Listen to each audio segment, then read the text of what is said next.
Nós vamos ler a partir do versículo de número 11 até o verso 16.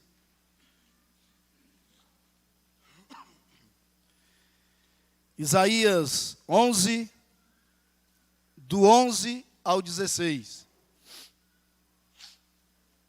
Esse é o texto da nossa meditação. Um texto que fala da nova glória de Israel. Mas nós vamos, olhando para esse relato bíblico e uma profecia, nós vamos tentar extrair lições para a nossa vida hoje. Diz assim a palavra do Senhor: naquele dia o Senhor tornará a estender a mão para resgatar o restante do seu povo, que for deixado da Síria, do Egito, de Patros, da Etiópia, de Elão, de Sinar, de Ramate e das terras do mar. Levantará um estandarte para as nações, ajuntará os desterrados de Israel, e os dispersos de Judá recolherá desde os quatro confins da terra. Afastar-se-á a inveja de Efraim, e os adversários de Judá serão eliminados. Efraim não invejará a Judá, e Judá não oprimirá a Efraim. Antes, voarão para sobre os ombros dos filisteus ao ocidente. Junto despojarão os filhos do Oriente contra Edom e Moabe. Lançarão as mãos e os filhos de Amon lhe serão sujeitos. O Senhor destruirá totalmente o braço do mar do Egito, e com a força do seu vento moverá a mão contra o Eufrates, e ferindo-o, dividi-lo-á em 7 canais, de sorte que qualquer o atravessará de sandálias. Haverá caminho plano para o restante do seu povo, que for deixado da Síria, como houve para Israel no dia em que subiu da terra do Egito.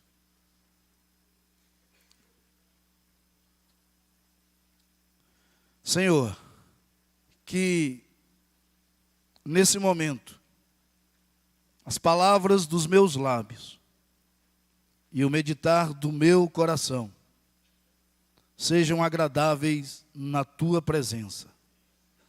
Ó Senhor, Deus meu, rocha minha e redentor meu. Amém. Queridos, eu quero tratar desse texto na perspectiva de um contexto profético.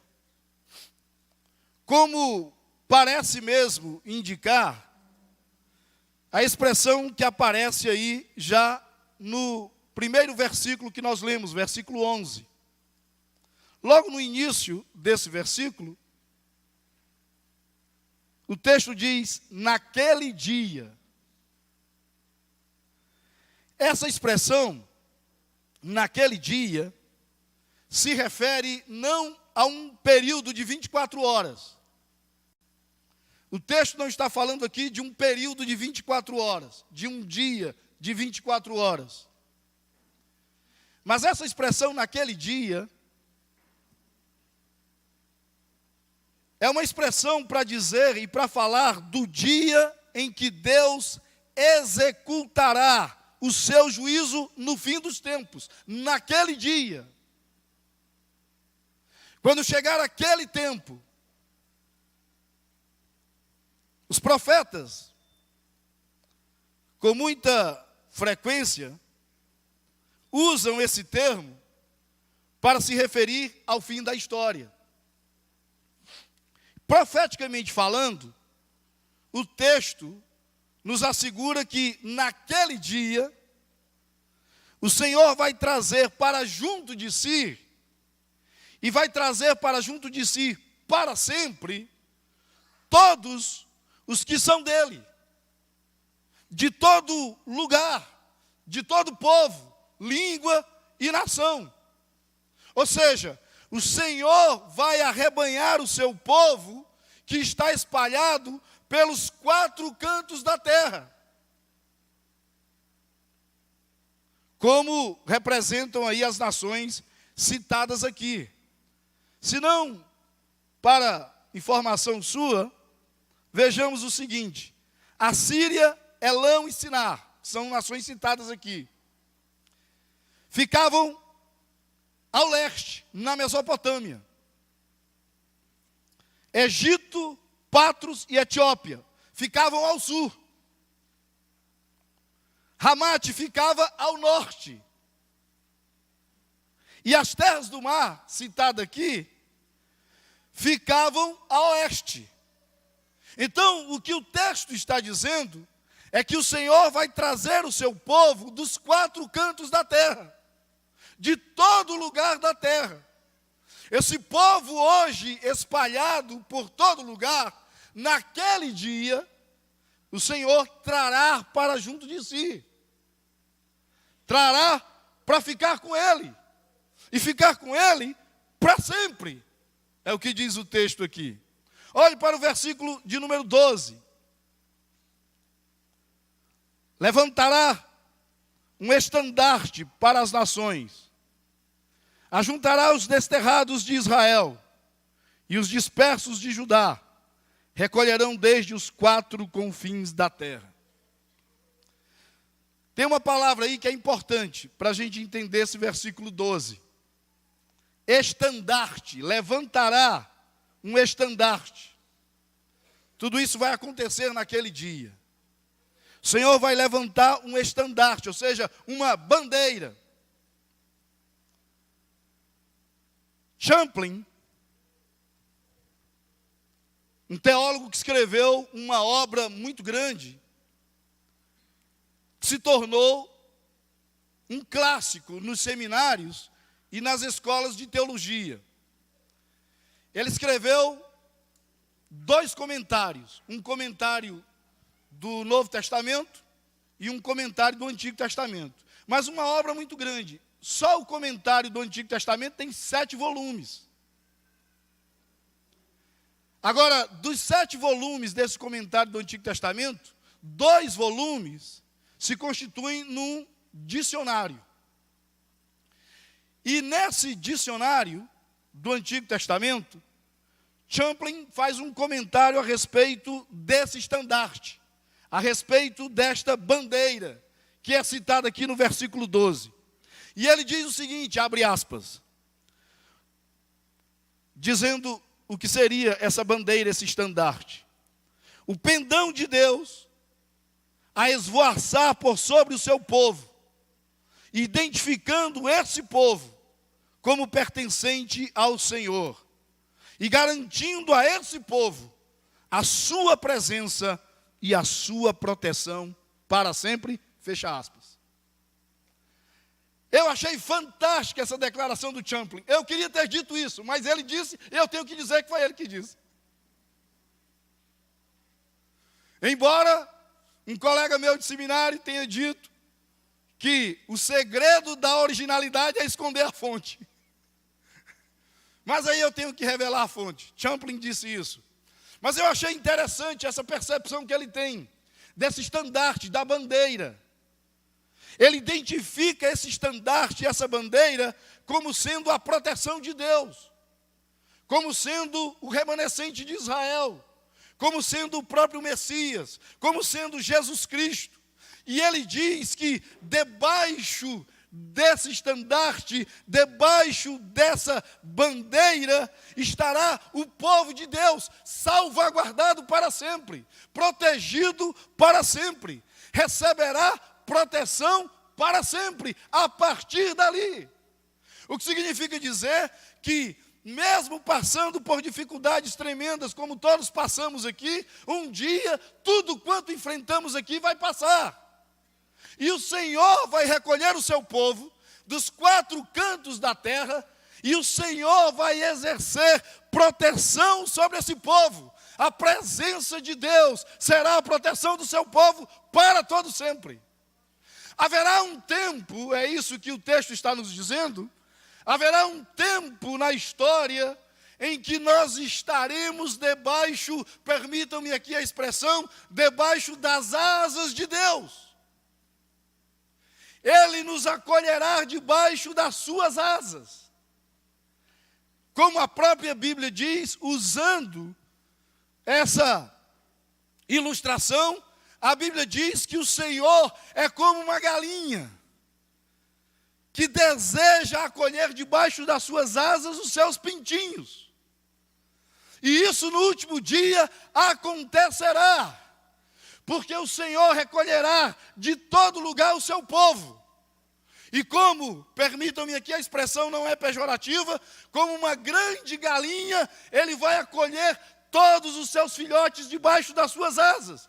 E ali estaremos protegidos para sempre.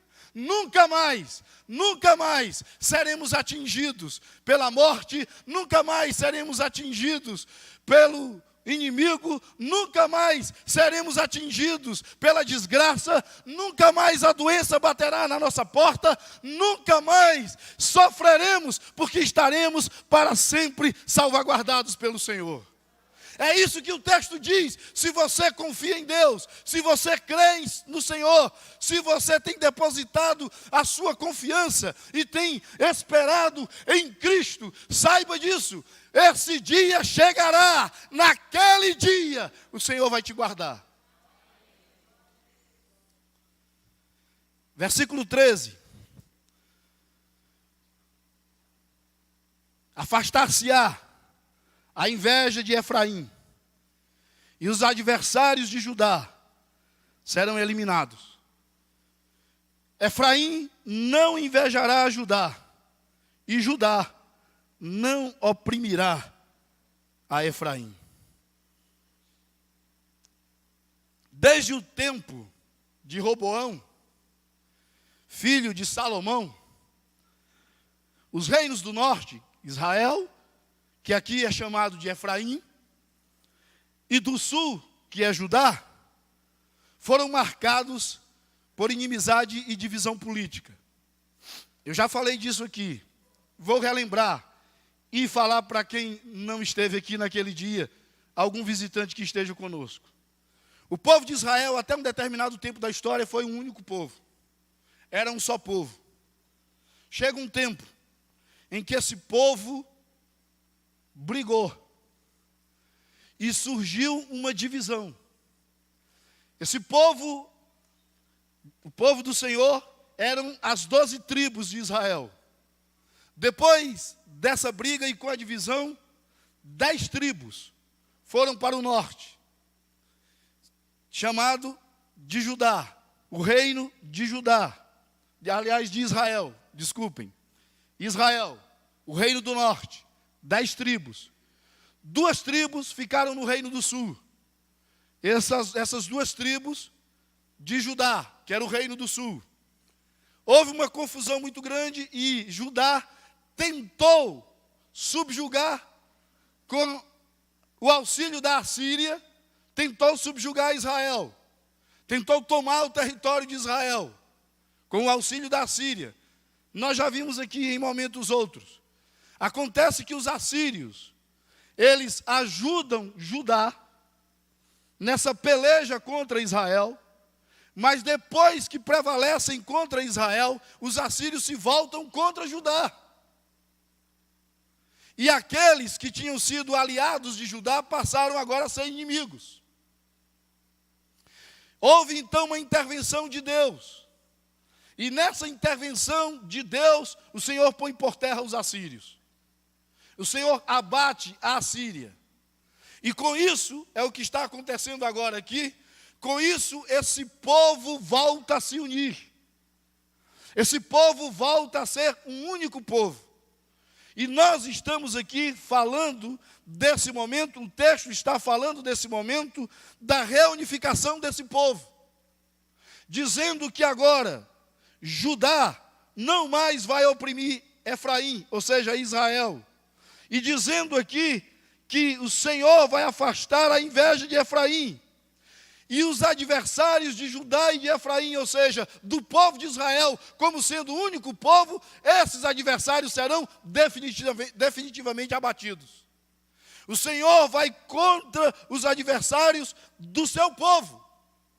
É isso que o texto está dizendo aqui. Está dizendo que agora, no futuro, um futuro já anunciado aqui pelo profeta Isaías. As rivalidades e as dissensões no meio desse povo vão desaparecer. E esse povo vai voltar a ser um povo só. Não haverá mais hostilidade alguma. E o povo de Deus, agora, nessa reunificação de Israel e Judá, se reunirá sob a bandeira do príncipe da paz. E aí nós vamos para o versículo 14. Olha o que diz o versículo 14. Antes voarão para sobre os ombros dos filisteus ao ocidente. Juntos despojarão os filhos do oriente. Contra Edom e Moabe lançarão as mãos, e os filhos de Amon lhes serão sujeitos. Só para você entender aqui algumas expressões, como por exemplo, a expressão que aparece no início do versículo 14, antes voarão para sobre os ombros dos filisteus, visto da região montanhosa da Judeia, o território que estava sendo ocupado pelos filisteus, parecia o ombro de um homem. Por isso o texto diz aí, voarão para sobre os ombros dos filisteus. E no contexto histórico imediato, ou seja, aqui no texto, nesse momento em que o texto está sendo escrito aqui, o texto está falando de um Israel reunificado, de um povo reunificado, que vai expandir as suas fronteiras, que vai alargar as suas fronteiras. E expandindo as suas fronteiras, esse povo vai alcançar as nações vizinhas, situadas a leste, oeste e sul.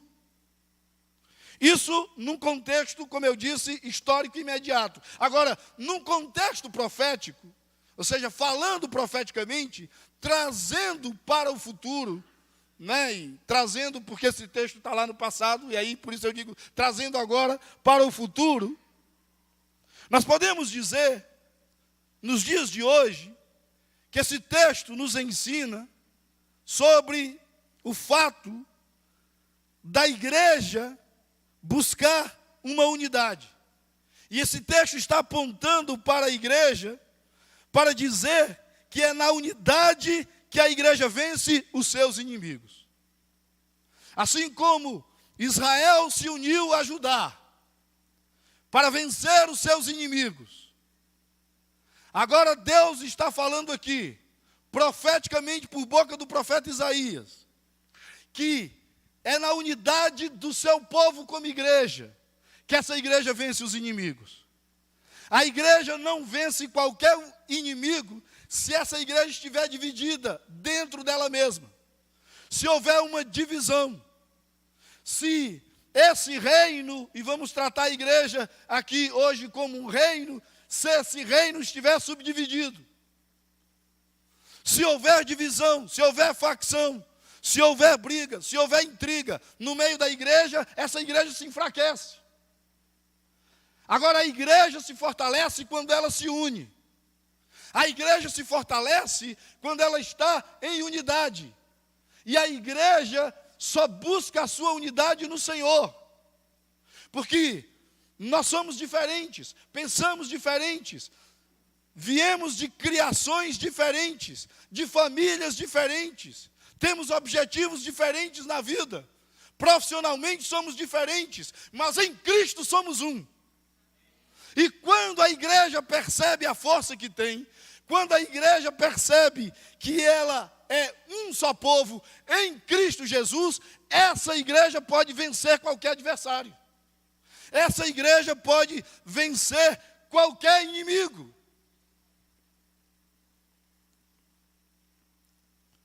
Vamos para o versículo 15.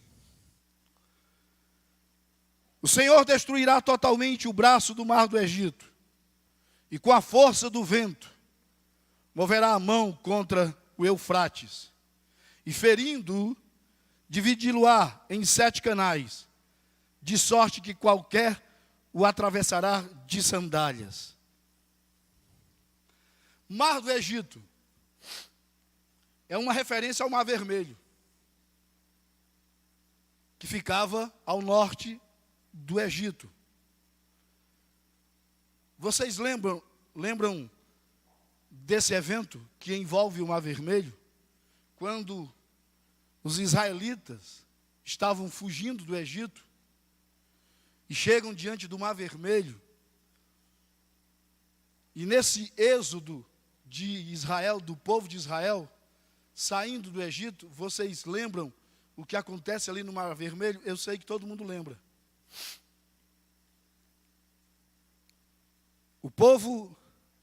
Esse povo foi escravizado pelo Egito, esse povo de Israel, 400 anos, por 400 anos. Foram 400 anos de escravidão, de cativeiro egípcio. Chega o dia em que o Senhor liberta esse povo. Chega o dia em que a mão de Deus pesa sobre o Egito. Chega o dia em que Deus vai confrontar Faraó.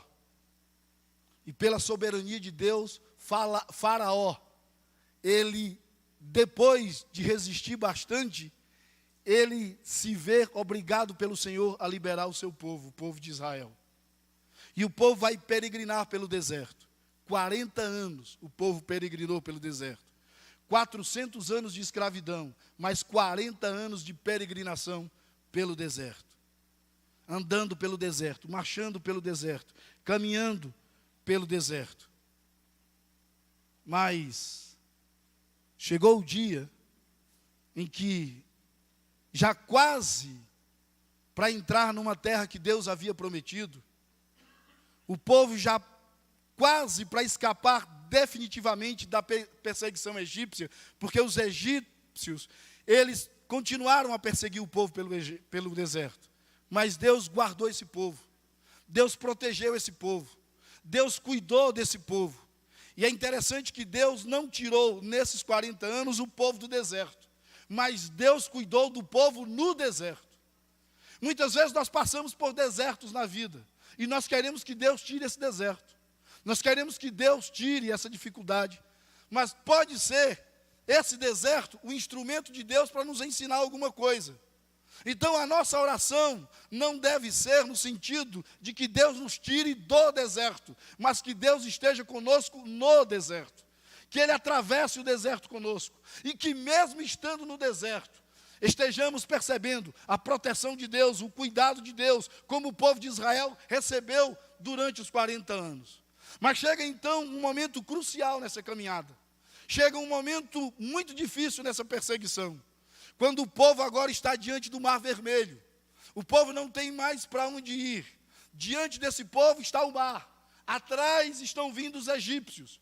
E o povo agora está como que perdido. O povo está encurralado. O povo está numa situação muito difícil. Humanamente falando, não tem mais o que fazer. Não há mais para onde ir. Não há mais para onde caminhar. Não tem mais terra para esse povo andar. Esse povo está agora sem direção. Esse povo está agora perdido.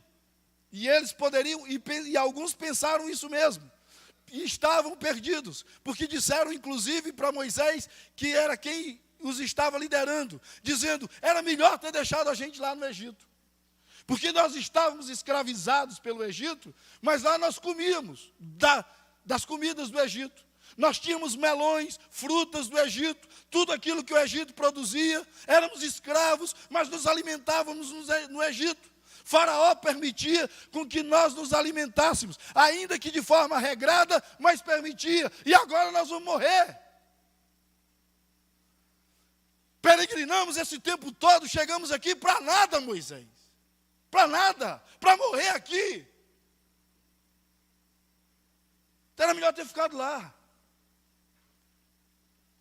Do que valeu, o povo estava dizendo para Moisés, do que valeu tanto esforço, do que valeu tanta determinação e tanta confiança que nós tivemos em Deus, que Ele nos guardaria, que Ele nos protegeria, que Ele nos levaria para uma terra que Ele mesmo prometeu, e agora nós estamos diante do mar. Como é que nós vamos atravessar o mar? Moisés. E os egípcios estão vindo aí. Os egípcios estão na nossa cola. Então agora, Moisés, não dá mais nem para ir para frente e nem para trás. Porque para frente só tem água, um mar vermelho. Para trás os egípcios. Nós vamos morrer de qualquer jeito. Aí Moisés vai orar a Deus. Vai falar com Deus: Senhor, como é que é isso?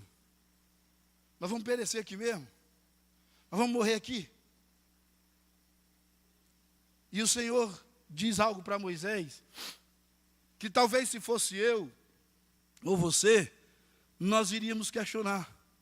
Porque o Senhor diz assim: por que você está orando a mim? Rapaz, diga esse povo que marche. Esse povo que vai para frente. E pega esse teu cajado aí, Moisés, toca na água. Se fosse eu, talvez dissesse assim: mas Senhor, marchar para onde? A gente até quer, mas para onde? E Deus é como se estivesse dizendo: o povo não confiou até aqui, continue confiando. Toca aí com esse teu cajado, toca aí com essa tua vara no mar. Ele tocou e as águas se abrem. E quando as águas do Mar Vermelho se abrem, Deus diz assim: o que é que tu quer agora, Moisés? Manda o povo seguir. Manda o povo embora. E Moisés diz: bora, gente, vamos embora, vamos, bora. Bora, vamos. E o povo vai. O povo atravessou o Mar Vermelho.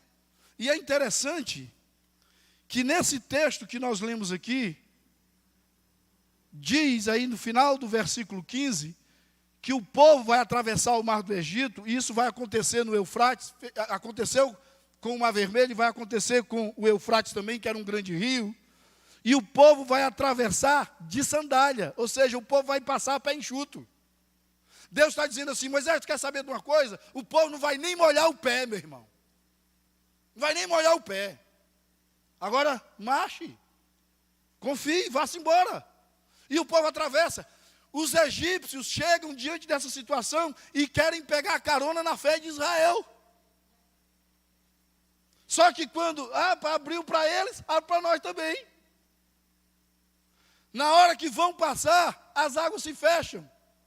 E os egípcios morrem afogados. Deus está nos lembrando isso agora aqui por boca do profeta Isaías. E ele está dizendo, repito o versículo 15: o Senhor destruirá totalmente o braço do mar do Egito, ou seja, o Mar Vermelho, e com a força do seu vento moverá a mão contra o Eufrates, um grande rio, e ferindo-o, dividi-lo-á em 7 canais, de sorte que qualquer o atravessará de sandálias. Meu irmão, quando eu vejo esse texto aqui, e quando esse texto me remete lá ao que Deus fez no Mar Vermelho, sabe qual é a pergunta que eu me faço? E eu penso que é a pergunta que você deveria se fazer também: aonde é que está a tua dificuldade? Aonde é que está o teu problema? Onde estão os teus inimigos? Aspas aqui: onde estão os egípcios? Se Deus pode abrir o mar, se Deus pode abrir o mar para você passar, e passar sem sequer molhar o pé. Sabe o que é que o texto está nos dizendo? Está nos dizendo que Deus é absolutamente poderoso para guiar o seu povo em segurança até o fim da história. A sua história, quando você estiver diante de um problema, diante de uma dificuldade, de uma luta muito séria, saiba de uma coisa: a sua história não acaba ali. Ainda há alguma coisa a ser feita. Ainda há alguma coisa a ser contada. E como diz Hernandes Dias Lopes, não coloque na hora da dificuldade um ponto final na sua história. Coloque uma vírgula, porque essa história vai continuar. E na continuação dessa história, quem vai dar a palavra final não são os seus inimigos. Quem vai dar a palavra final não é a sua dificuldade. Quem vai dar a palavra final não é o seu problema. Quem vai dar a palavra final não é nem você, porque você já quis desistir. Quem vai dar a palavra final é Deus. E Deus, quando der a palavra final a respeito da sua vida, Ele fará de forma soberana acontecer na sua vida a sua, ou seja, a vontade dele, que é boa, que é perfeita e que é agradável. É essa a palavra de Deus para você. Essa é a palavra final para você. Essa é a sua caminhada, que não termina com a morte, que não termina com a dificuldade, que não termina com o luto, que não termina com o choro, que não termina com a separação, que não termina com a desgraça, que não termina com a dependência química do seu filho, que não termina com o desemprego do seu marido, que não termina com a insubmissão da tua mulher, que não termina com um bandido que lhe assalta na esquina, que não termina com o aumento de combustível, que não termina com crise política. A sua história prosseguirá, ela vai além e ela chegará até o local onde Deus estabeleceu o seu estandarte, onde Deus fincou a sua bandeira. E quando você chegar ali, e você chegará lá, e quando chegar, você estará em segurança para sempre. Olha o versículo 16 para a gente terminar. Haverá caminho plano para o restante do seu povo, que for deixado da Síria, como houve para Israel no dia em que subiu da terra do Egito. Haverá caminho plano. O caminho está difícil. Para muitos, caminho de dificuldade, de muita pedra, que ferem os pés, de altos e baixos. A gente está sempre subindo e com a mesma velocidade que a gente sobe, a gente está descendo. Mas o caminho vai ser aplanado. Deus vai aplanar o nosso caminho. E o texto diz que haverá caminho plano para o seu povo. E o texto, mais uma vez, nos lembra o que aconteceu quando o povo estava saindo do cativeiro egípcio. E o texto aqui no versículo 16 diz: haverá caminho plano para o seu povo, povo do Senhor, como houve para Israel no dia do Egito. No dia em que o povo saiu do Egito. Eu quero dizer para você, finalizando, que Deus vai aplanar o seu caminho. Deus vai aplanar o seu caminho.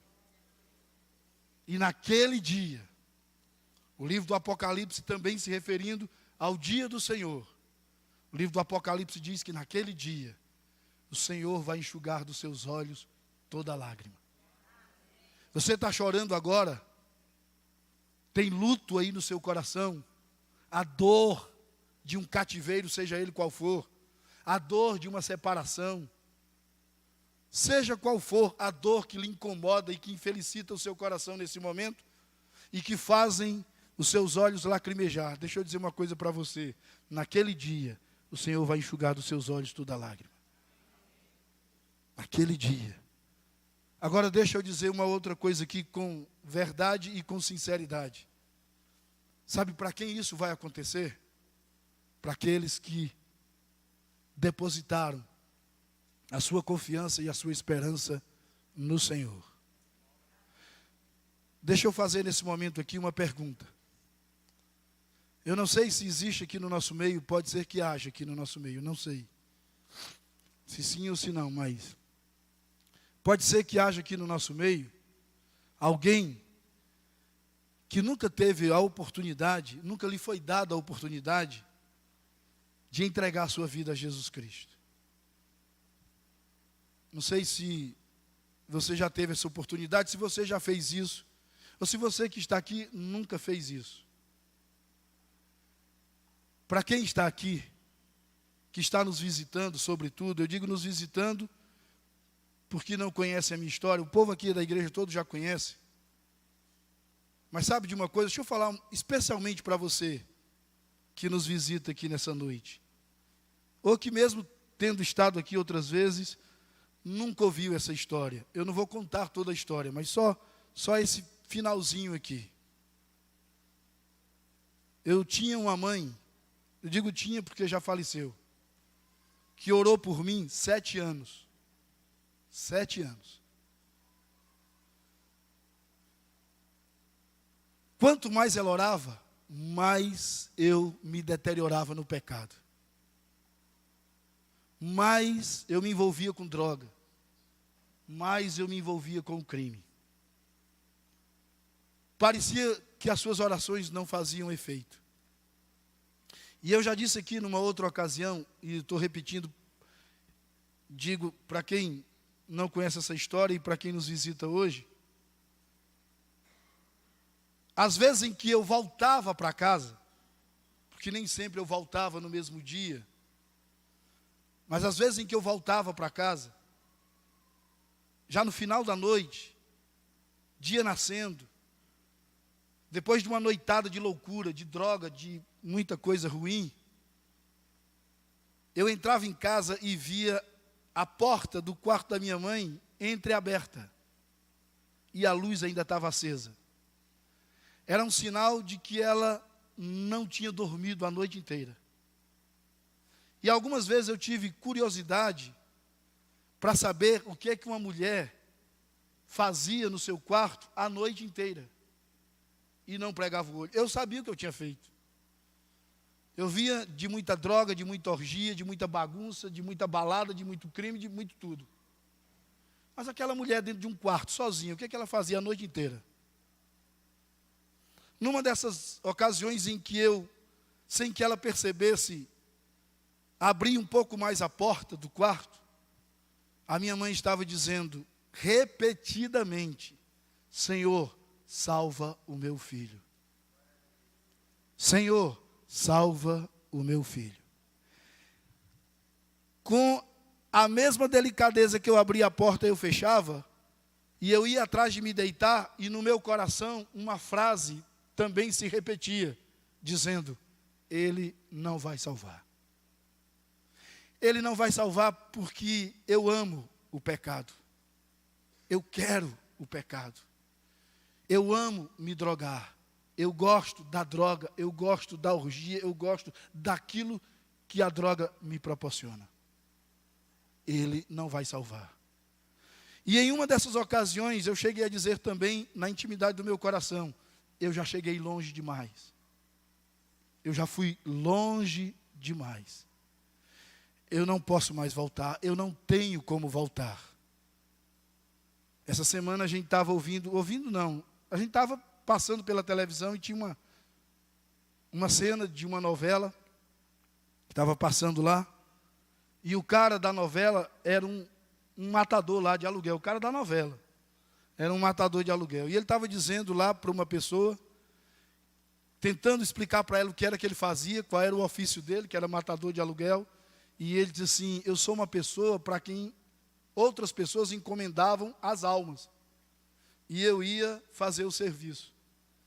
Aí Márcia, não sei o que foi que deu na cabeça dela, que olhou para mim e disse assim: meu amor, você já encomendou algumas almas? Eu disse: olha, chegou a hora de eu tomar banho, porque eu vou para a igreja já já, e o assunto está encerrado aqui, desliga a televisão, porque essa novela não tem o que ensinar para a gente. Eu cheguei em uma dessas ocasiões e disse: ele não vai salvar, porque eu cheguei longe demais. Até que um dia, depois de ter feito um assalto, com o cabelo muito grande, ainda estava com uma parte do dinheiro do assalto numa mochila, armado com uma pistola, uma garrafa de vodka na mão, bebendo a vodka na boca da garrafa, um rapaz, um missionário,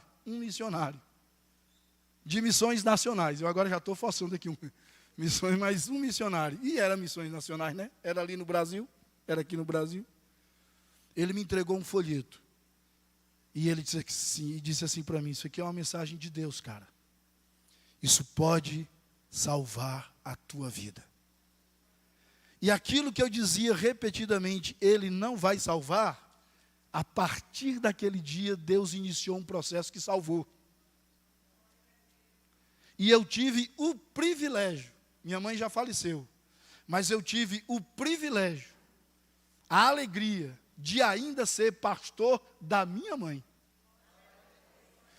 E eu, às vezes em que eu estava pregando no púlpito, Eu podia imaginar o que se passava na cabeça dela, sentada, me ouvindo pregar, sendo o pastor dela pregando, filho e pastor ao mesmo tempo. E quem sabe, na cabeça dela, estava passando agora uma outra frase, não mais, Senhor, salva o meu filho, mas quem sabe, talvez, o Senhor salvou o meu filho. O Senhor fez aquilo que era impossível, mas Ele fez. E o que eu quero dizer para você nesta noite é isso: aquilo que pode parecer impossível, é impossível para você, é impossível para qualquer homem, mas não é impossível para Deus. Agora, Deus só vai fazer o impossível na vida daquele que crê. Por isso que eu quero perguntar para você, se existe alguém nessa situação, há alguém aqui que ainda não teve essa oportunidade. Se não teve, eu quero lhe dar hoje à noite de entregar a sua vida a Jesus Cristo. Fazer como eu fiz há 36 anos passados. Eu me rendi a Cristo. Tem alguém que quer fazer isso nessa noite? Se tiver, eu quero orar por você. Levante sua mão onde você estiver. Diga assim: eu quero. Quero confessar Jesus como Senhor da minha vida. Quero confessá-lo como meu Salvador pessoal. E quero entregar minha vida a Ele. Tem alguém assim? Se tiver, levante sua mão, que eu quero orar por você. Uma outra pergunta que eu quero fazer. Eu não me demoro muito em apelo, não, porque isso é tão precioso, que eu não gosto de fazer aquelas coisas assim, para, olha, por favor, venha, tá, não sei o quê. Não, quem precisa de Cristo é você, rapaz. Você é que precisa dele. Como eu costumo dizer, Deus sem você continua sendo Deus. E você sem Deus? Mas a outra pergunta que eu quero fazer é: existe alguém aqui que pode já ter tomado uma decisão dessa, mas aí sabe Deus por quê? E eu não estou aqui para julgar ninguém, mas você se afastou, se ausentou, e hoje você sabe que está longe de Deus. Porque quem está longe sabe que está longe. Tem alguém assim, afastado, alguém que está longe do Senhor, que está caminhando distante dEle, mas hoje você quer se reaproximar. Hoje você quer voltar para Deus. Tem alguém nessa situação? Se tiver, eu quero orar por você. Venha para cá, meu irmão, eu quero orar por você aqui. Tem mais alguém que quer fazer isso, que quer tomar essa decisão de voltar para casa, como o filho pródigo um dia voltou para a casa do pai? Tem alguém que quer fazer isso? Se tiver mais alguém aí nessa situação, isso não é vergonha, não. Vergonha é pecar. Mas voltar para Deus, se tiver, pode vir para cá. Pode vir para cá, eu quero orar por você aqui. Alguém que está distante, longe da casa do Pai. Se até nesse momento alguém que desejava entregar sua vida a Cristo, mas ficou com vergonha, porque eu sei que às vezes a multidão, né? Rapaz, eu fiquei com vergonha naquela hora, mas agora que o povo está lá na frente, eu até vou. Se quiser vir, ainda dá tempo, viu? Ainda dá tempo. Mas eu insisto, você que está longe de Deus, você que está distante da casa do Pai, se quiser voltar, essa é a hora de voltar. Toma o caminho de volta. Toma o caminho de volta. Porque, como eu disse, quem está longe sabe que está longe. Uma vez, um rapaz de uma igreja, a família me pediu para conversar com ele. Esse cara tinha sido ministro de louvor de uma igreja. E ele agora estava longe de Deus. Tinha deixado a casa dele, abandonou a família, a mulher, os filhos. E a mulher orando, mas já com um certo desespero no coração. E a família me pediu para ir atrás dele, e eu fui atrás desse cara. E eu encontrei com esse cara num bar, numa mesa, cercado de prostitutas, enchendo a cara, bebendo muito. E eu me aproximei para falar com ele lá. E ele tinha pedido lá um tira-gosto, uma carne, um negócio. E eu cheguei, ele tinha pedido uma carne. Nenhuma carne assada é ruim. Toda carne é boa, né, não? Mas eu cheguei para ele e disse assim: tu sabe o que é que tu está comendo? Ele, na mesma hora, ele se tocou, imediatamente ele se tocou. E ele lembrou da parábola do filho pródigo. E eu perguntei para ele, tu sabe o que é que tu está comendo? E ele disse assim, lavagem de porco. Na mesma hora. Lavagem de porco. E eu disse, pois eu vim aqui para te levar para casa. Ele pegou com as duas mãos dele no meu braço assim, ó. E disse, pastor, por favor, me arranque daqui e me leve para casa. E voltou para a casa do pai. Se você quiser voltar, esse é o momento.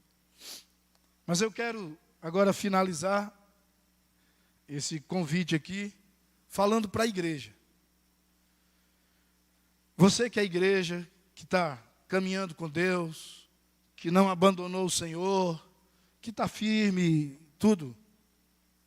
Mas você tem enfrentado desertos aí na sua vida. Quem sabe você esteja, assim como o povo de Israel, diante do Mar Vermelho. E você esteja fazendo aquela oração que o povo de Israel fez. E agora? Para frente só tem o mar. Atrás estão os egípcios, o que é que eu vou fazer? Talvez você esteja vivendo dias assim, bem tumultuados, bem difíceis, bem complicados, em que você precisa da manifestação de Deus na sua vida, no sentido de que Ele lhe faça sentir a proteção que vem dEle, e que Ele abra um mar vermelho diante de você, e lhe aponte o caminho para onde você tem que caminhar. Talvez você esteja se sentindo perdido. Digo não espiritualmente, você está na igreja, quem sabe membro da igreja, está firme com o Senhor, mas perdido porque as coisas estão lhe sufocando, estão lhe matando. E você ora e parece que a sua oração não chega no céu. Mas eu quero dizer que a sua oração já chegou no céu. E eu quero dizer que Deus pode abrir o mar nessa noite. Se você está vivendo um problema assim, uma situação assim, muito, muito, muito difícil, é bronca pesada. Saia aí do seu lugar, venha para cá, porque Deus pode abrir o mar hoje à noite. Pode sair, pode vir.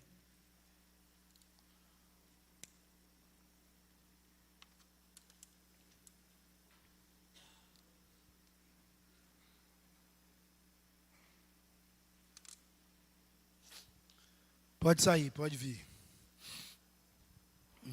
Nós vamos orar.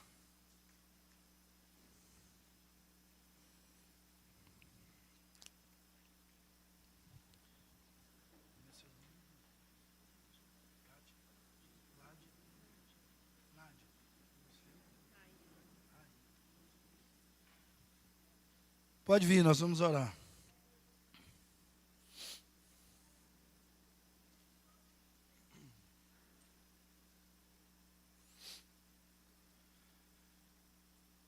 Vamos orar, vamos ficar de pé, porque aí na sequência já seremos despedidos aqui com a bênção do Senhor.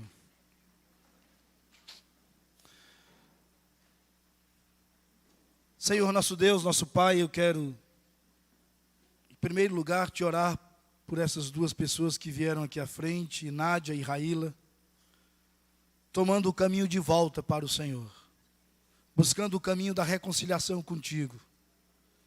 Ó Deus, voltando para o lugar de onde elas sabem nunca deveriam ter saído. E voltando para a casa do Pai.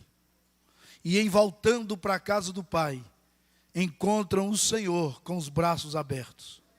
Para recebê-las de volta, para acolhê-las, para tê-las novamente debaixo da tua proteção. Nesse momento o Senhor está espiritualmente falando, o Senhor está entregando vestes de festas para elas. Vestes que identificam Nádia e Raíla como filhas do Senhor. Que nunca deixaram de ser filhas. Que em momento algum o Senhor deixou de ser seu pai. Mas foram para tão longe, que o teu braço já não conseguia alcançar essas vidas. Mas o Senhor ficou como aquele pai da parábola do filho pródigo, esperando o retorno dessas filhas. E elas agora tomam o caminho de volta para casa. E antes mesmo de adentrarem a casa, o Senhor já estava indo ao encontro delas, abraçando-as, acolhendo-as, beijando-as, tirando essas vestes sujas, essas vestes surradas por causa da perdição do mundo, e agora lhe dando vestes novas, que identificam essas tuas filhas como sendo filhas do Senhor. Abençoa-as, seja com elas, acampa os teus anjos ao redor da vida delas, guardando-as e livrando-as de todo o mal. E eu quero te pedir também por esse povo que está aqui, Senhor. Esse povo que está aqui, teu povo. Assim como o povo de Israel era o teu povo. Continua sendo o teu povo. E esse povo, numa peregrinação de 40 anos pelo deserto, já quase findando essa peregrinação, esse povo se vê encurralado. Na frente, o mar, atrás, os egípcios. A semelhança desse povo israelita, esse povo que está hoje aqui na frente, também está encurralado por alguma situação muito difícil. Não conseguem enxergar uma saída. Não conseguem, ó Deus, perceber aonde tem uma porta. Não conseguem, ó Deus, enxergar o caminho.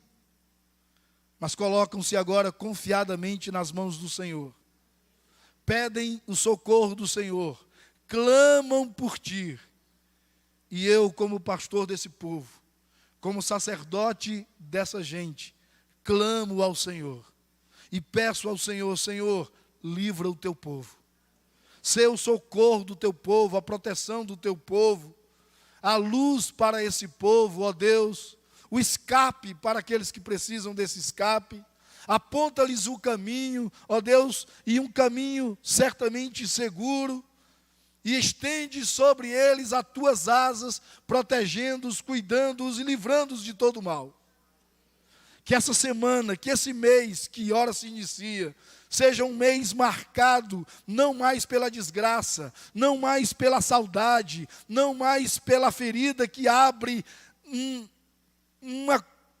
uma cratera no coração, não mais pelo luto, não mais, ó Deus, pelo sofrimento, mas que esse 1º de setembro e esse primeiro dia da semana, domingo, marque um recomeço para essas vidas. Marque, ó Deus, uma nova história. Marquem, ó Deus, uma nova trajetória. Marquem um novo começo para o teu louvor e para a tua glória. Ó Deus, nós te oramos assim, agradecidos, em nome de Jesus. E agora, igreja de Deus, que o Senhor te abençoe e te guarde. O Senhor faça resplandecer o seu rosto sobre ti e tenha misericórdia de ti. Que o Senhor sobre ti levante o seu rosto de glória e de luz e te dê a paz. Assim, pois, te abençoe, te proteja e te guarde o misericordioso Deus Pai, Deus Filho e Deus Espírito Santo. Amém. Deus abençoe, tenhamos todos uma excelente semana, em nome de Jesus.